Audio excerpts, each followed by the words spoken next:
kubor nakaslem jong unongsan Hima.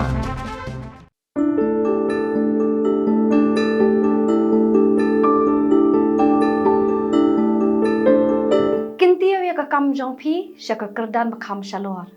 Thep menta bat yuak bandong menta ha prime. Chief Minister's E-Championship Challenge 6.0. Arlang nakabenta kilay pusan ngut syakman bat shilang nakabenta kisaw po babud. Ka prime incubation, ka ba kendai benai, ki jaka trekam balamang kerpang ha prime startup hub Shillong, Tura bat nongpo, media spotlight, hakilat patai kubor, ki ba hapo bat shabar jela, mentorship, ka jinglam nanti bat jingikai ai Cmecc de kiriu te beniha. Thap nok menta, ka tarik bakhadu ka de khasan tarik unai lur ar hajar ar pusan.